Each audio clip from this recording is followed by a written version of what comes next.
Hello! Are you in grades 6 through 9 and have not taken Game of Apps before?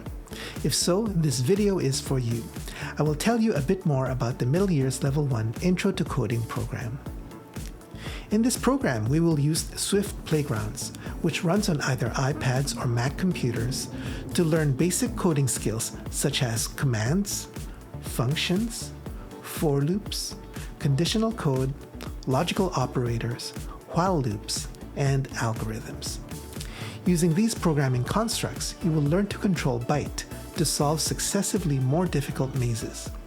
Professional developers working in the tech industry will teach and mentor you in a fun online environment. Your final project will be to create either your own custom rock, paper, scissors game or your own spirals drawing. The Middle Years Level 1 Intro to Coding is the first step in the entire Game of Apps offering. The weekly sessions are on Thursdays, 4 p.m. to 5:15 p.m.